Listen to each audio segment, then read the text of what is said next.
On est toujours en direct sur TV Finance. Christian Persson nous a rejoint sur ce plateau. Bonjour Christian.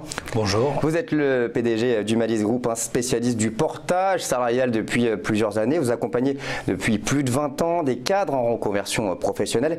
Alors en deux mots, rapidement, parce que vous êtes venu souvent sur ce plateau, est-ce que vous pouvez nous rappeler ce qu'est le portage salarial et pourquoi vous avez eu l'idée de créer cette entreprise? Eh bien, le portage salarial, c'est très simple. C'est un indépendant, il trouve une mission chez un client et il nous appelle parce qu'il a besoin de pouvoir porter sa facturation et de transformer cette facturation en salaire et donc d'avoir tous les droits qui vont avec le statut de salarié. Alors vous êtes aux côtés des travailleurs indépendants, vous venez de le dire, pour leur permettre de facturer ces prestations de façon simple et sécurisée. Et surtout, on ne l'a pas encore dit, et c'est pour ça que vous êtes là ce matin. Humalis est la seule société de portage salarial à être cotée en bourse sur Euronext. Sur 3 ans, votre croissance a été de 30,34%, ce qui est assez conséquent, pour ne pas dire énorme. Pourquoi, selon vous, aujourd'hui, il est important d'investir dans le portage salarial en bourse ? Il y a une raison excellente à cela. Tout d'abord, c'est que le portage salarial, c'est un peu le petit frère de l'intérim. Si on considère ECO, travail temporaire, qui est devenu ADECO, eh bien ECO est rentré dans les années 70 sur les marchés boursiers. Aujourd'hui, on voit que c'est un groupe qui fait plus de 10 milliards d'euros de chiffre d'affaires. L'ensemble de l'intérim fait 20 milliards. Le portage, c'est 800 à 900 millions d'euros pour 35 000 équivalents temps plein, mais avec une croissance de 20% du secteur d'activité pratiquement tous les ans depuis 15 ans. Ouais, c'est une valeur sûre sur le moyen et sur le long terme, parce que si on regarde de manière plus détaillée votre bilan, depuis un an, on est à plus 17,12% de croissance et sur les 3 derniers mois, à plus 16,33%. Exactement, David. Donc là, vous parlez du cours de notre action. On est rentré en bourse en avril 2014. À l'époque, c'était pour être visible particulièrement, mais j'avais un peu une arrière-pensée et donc ces derniers temps, depuis mon dernier passage chez vous, le cours de notre action a évolué. Il y a pratiquement 500 000 euros qui ont changé de main. Moi, j'ai pu vendre des actions et j'ai encaissé en fait dans ma holding environ 300 000 euros. Donc on peut dire, on peut commencer à penser que le cours de l'action d'Humalis, elle décolle. Donc ça c'est une évidence. Donc ça fait 30% sur 3 ans, 16% depuis le 1er janvier. Mais bien au-delà de ça, nous sommes le seul acteur de la profession à être coté. Donc je pense que ce n'est que le début, c'est que le début d'une grande aventure. Vous avez des grandes ambitions parce que je pense que vous comptez développer Humalis Group de manière encore plus immense. Est-ce que vous pensez à plus grand que Euronext dans les prochaines années, voire Humalis dans le CAC 40 par exemple?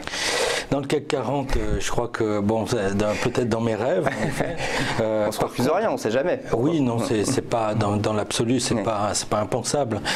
Mais pour arriver très haut, il faut se fixer des étapes intermédiaires et déjà aller sur des marchés à cotation continue avec un flottant supérieur à 2,5 millions d'euros et tout à fait accessible dans les mois, les années qui viennent. Et vous avez un projet pour les salariés justement du portage salarial pour l'année 2019. Vous comptez offrir des actions aux salariés qui utilisent le portage salarial.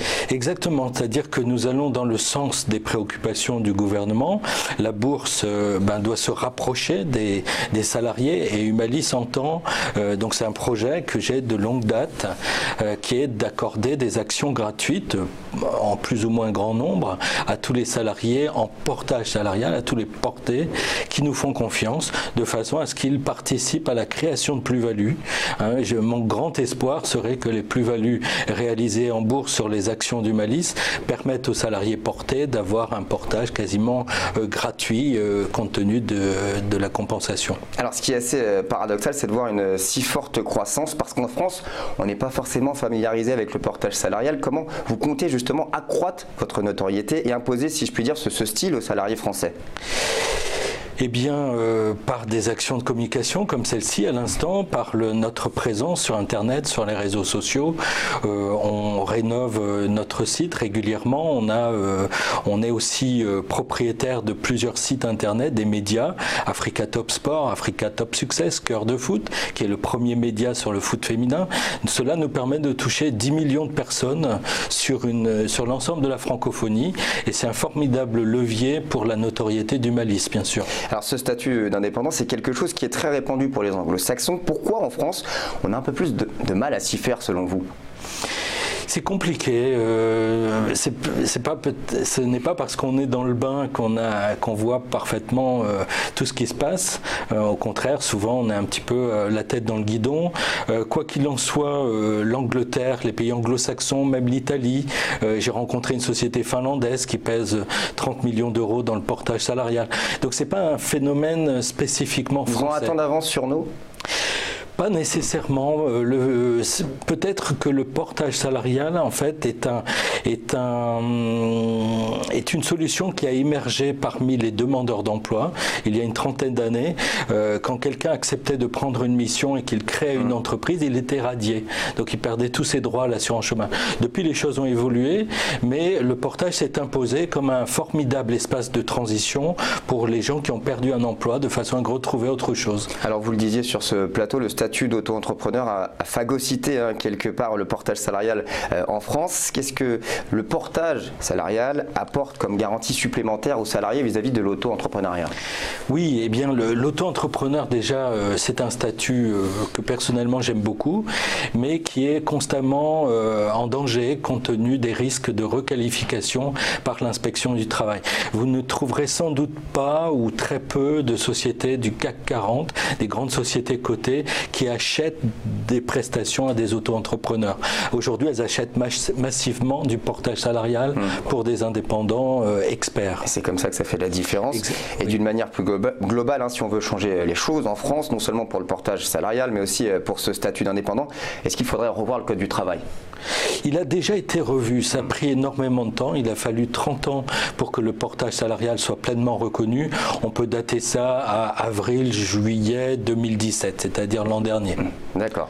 Donc là, on a revu justement le Code du travail pour pouvoir intégrer le portage salarial comme il se doit en France. Voilà, aujourd'hui, il n'y a plus aucun frein, en fait, il n'y a plus aucun frein institutionnel à un décollage quasiment vertical de cette forme d'emploi. Alors, dernière question, rapidement, vous faisiez partie des grands favoris pour être entrepreneur de l'année de la région des Hauts-de-France par la direction de Ernst & Young.